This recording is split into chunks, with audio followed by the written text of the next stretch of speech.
You're listening to Prep Insider Radio with your hosts, Tommy Morris. Good. This is nothing to do with State Creek Baseball, I'm sorry, but have you seen a series of fortunate events? Christian Pedersen. I mean, I'm out here grinding. I'm putting in hours. I'm getting there at 5 a.m. to cheer on the water polo team at practice. I'm showing up to our basketball team. I'm showing up to our football games. We don't even have a football team, and I'm supporting that. Noah Laxina. And Noah Laxina's number 3 tip for Valentine's Day is... Chill, man. Things are going to be all right. All right? You don't want to force it. Let it happen. You're going to be all right. And Bodie De Silva from Scorebook Live. I mean, he brought basketball into that one. I got to give him 9 out of 10. I like that. What's happening, sports fans? We welcome you into another episode of San Diego Prep Insider. I'm Christian Pedersen. That's Tommy Morris. On the Zoom call today, we've got Bodie De Silva from Scorebook Live. He's the official digital content provider for the San Diego CIF Sections Partners. Bodie, what do we got? We got the 98 swag. Oh, we got the dog making an appearance. Yeah, the Fred McGriff t-shirt jersey. Okay, the Fred McGriff t-shirt jersey. Then what's the hat? What era is the hat? What do we got? That's current. That's current. Okay. Next up to him is Noah Laxina. He is currently dressed, as I described it, with 90s rap icon swag, wearing a old Padres hat, got a nice little chain going on. Now I'm curious, Noah Laxina, a 1998 or 96 Padres hat? What year did that say on there? 96 division champ. Okay, so how does somebody born in 2000 come across a 96? 98. I was born 98. Okay, how does someone born in 98? I got this. This is a gift from my grandpa. Okay. He put it down to me. Very nice. I remember the 98 season, not quite the 96 season, but hey, it's all good. And finally, joining us, somehow drifting further into the retired redneck category, Colton Toll, our intern. He's got a Bass Pro Shop hat and a Tommy, can you see? Can everyone can see that? Yeah, Colton, yeah, okay.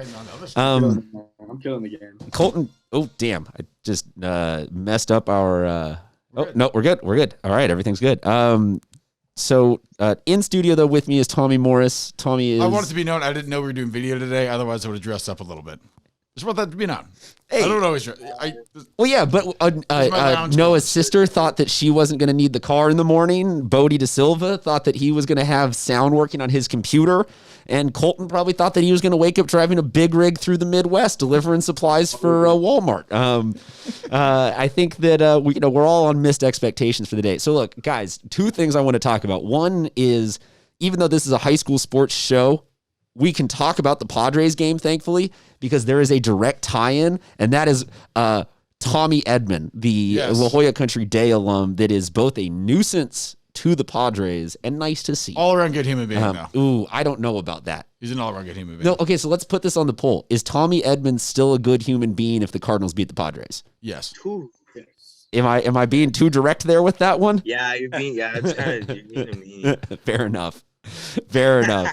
Hey, look, man, I guess I don't know quite my emotional boundaries yet on this Padres series. I am outrageously biased when it comes to that kid, so yes. Okay, so so the Padres thing, we can bring that up as much as we want because everyone's rocking all their Padres gear. The second thing going on throughout the show is I've mentioned off and on that we are beta testing Twitch and stuff, so you will see us do stuff like this, where we cut over to Tommy and myself playing Mario Kart.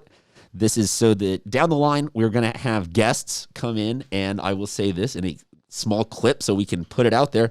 Hey, everybody, if you would like to be an in-studio guest and come play some Mario Kart and talk about committing to a D1 school or playing high school sports, hit us up at SD Prep Insider on Twitter, on Instagram. All right, so we're going to have that, and then we're going to have the in-studio, and you're going to be able to hear everybody, and it's all going to be fun and dandy. But really, the one thing that I want to kind of talk about is we are at the 10-week mark right now from the start of training camp / season 1 / student official CIF activities. Over the past week or so, a hashtag Let Us Play has very much exploded across social media within the high school realm here, with subsequent debate of when is it appropriate to start allowing high school athletes to be back on campus, have official activities, all of that kind of stuff. in a official capacity, not in a they have to go do it with their private trainer or do it at home, but to be doing it as an actual team sanctioned by the school, that kind of event.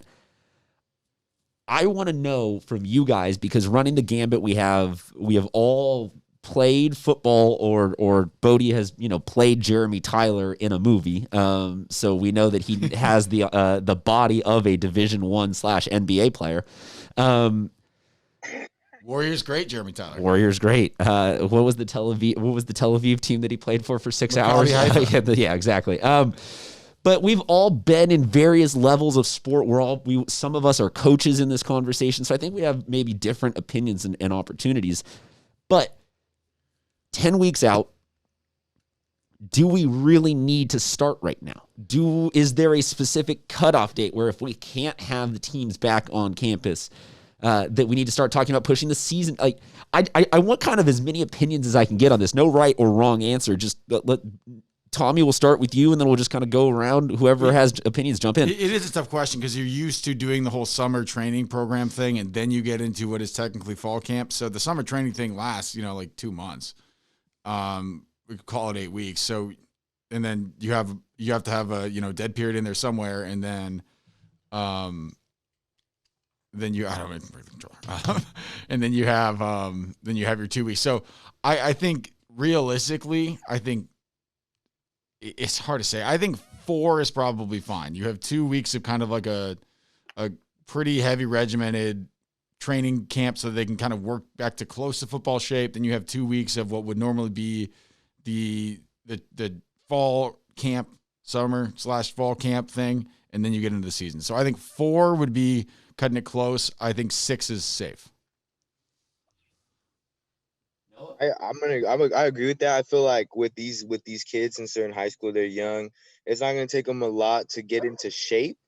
I think the main concern about getting them back early is from a safety standpoint, how are they going to be dealing with the playbook? Because I'm not necessarily worried about them getting in shape, but there could be missed assignments depending on missed plays because you haven't had those many repetitions, and that could lead to like a clean hit on somebody wide. Like it could lead to stuff like that where, oh, this lineman is supposed to do this on this play, but because he hasn't had time with the playbook, now he misses the assignment, and then there's a clean shot on the running back or quarterback. So I think that's where the issue is. I don't think there's an issue as far as getting them into shape because they're young, they're ready to get after it, and they've been, doing what they've had to do during quarantine. I think that's kind of on the coach though, right? Like, I mean, you got to know who knows what. Yeah, that's true. So I think it's gonna depend on how well these coaches have been preparing these kids during this process and how well they've been able to get their message across through Zoom and through these online meetings that they've been having.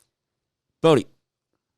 Yeah, no, I agree. I mean, there's probably not a perfect set time. I think for different systems, they may want more time than others, and depending how much leniency some of the programs have had this off season, of whether it's been player run practices or whether they've been able to organize as a club team, or some of the districts that I know haven't seen their kids back since March. So I don't think there's an exact time, but as Tommy said, I think somewhere in the 4 to 6 week range. And then leading up as you get close to, and I think they'll be able to play a scrimmage. So I think that'll help that week leading up. But I don't think there's a set time overall, but somewhere in that month range, I think would be pretty close to ideal.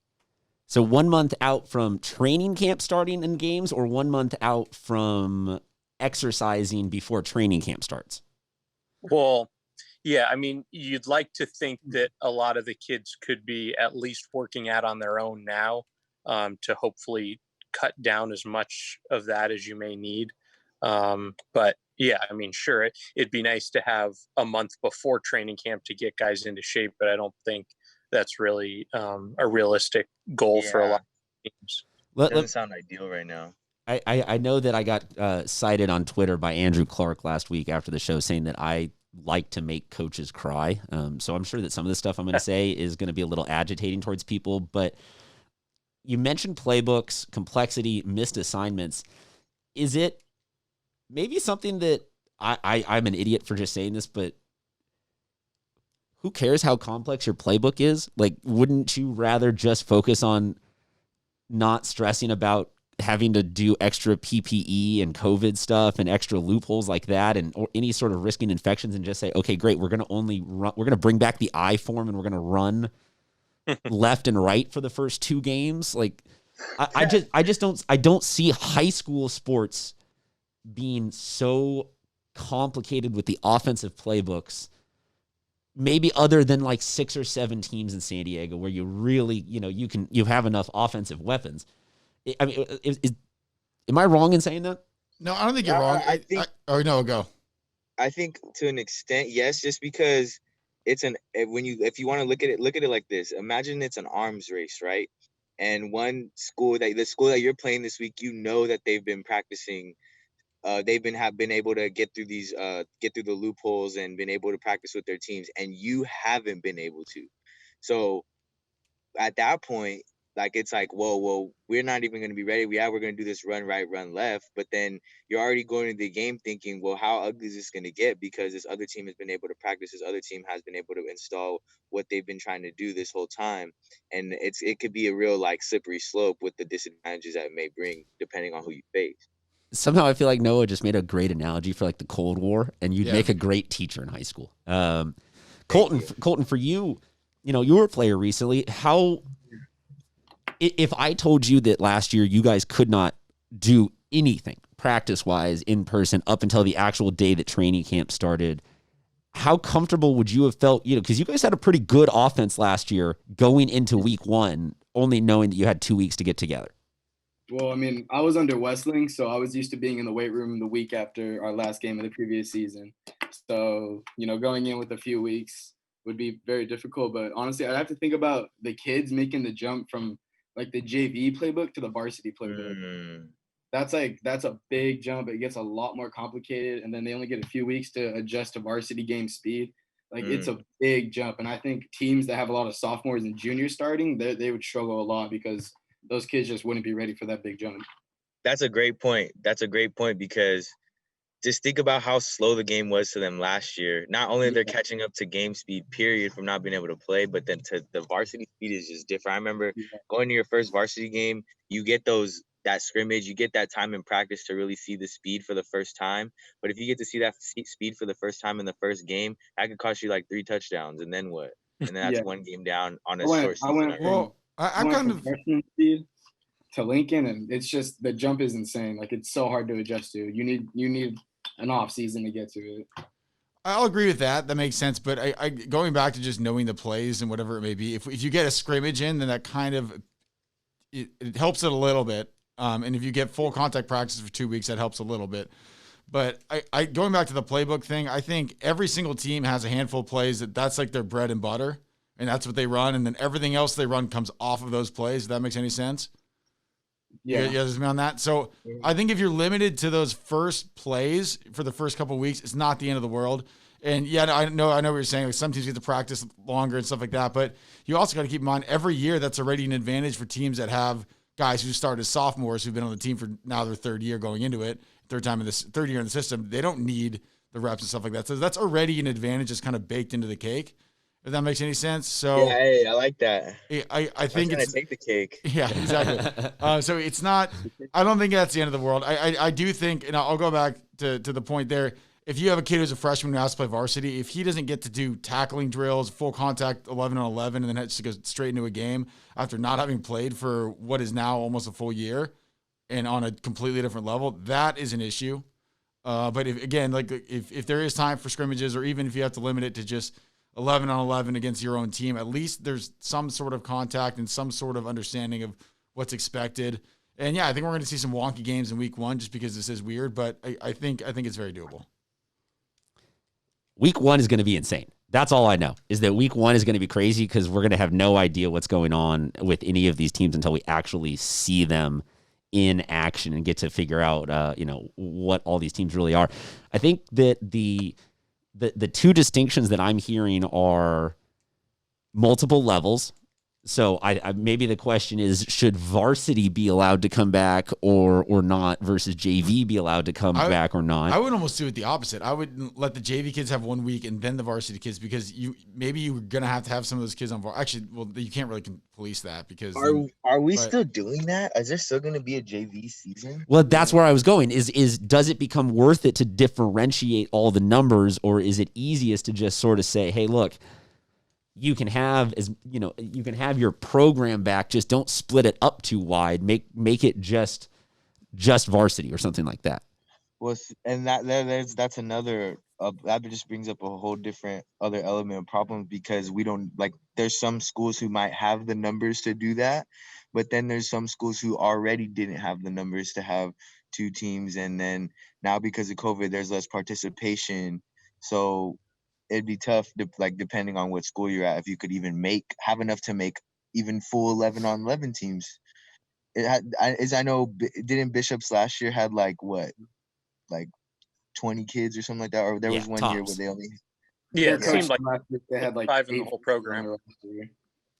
So let me ask my second question behind this is, should football affect the rest of the season 1 sports? If there is a point where we are 5 weeks, 6 weeks from now, and the football community does not feel like as a whole they have received enough time with their athletes that they need to push the season back 2 weeks, or what, something like that happens, should CIF push it back for everybody, or can they allow, the smaller groups of sports, the 20 water polo players, the 16 volleyball players back in action if it's not?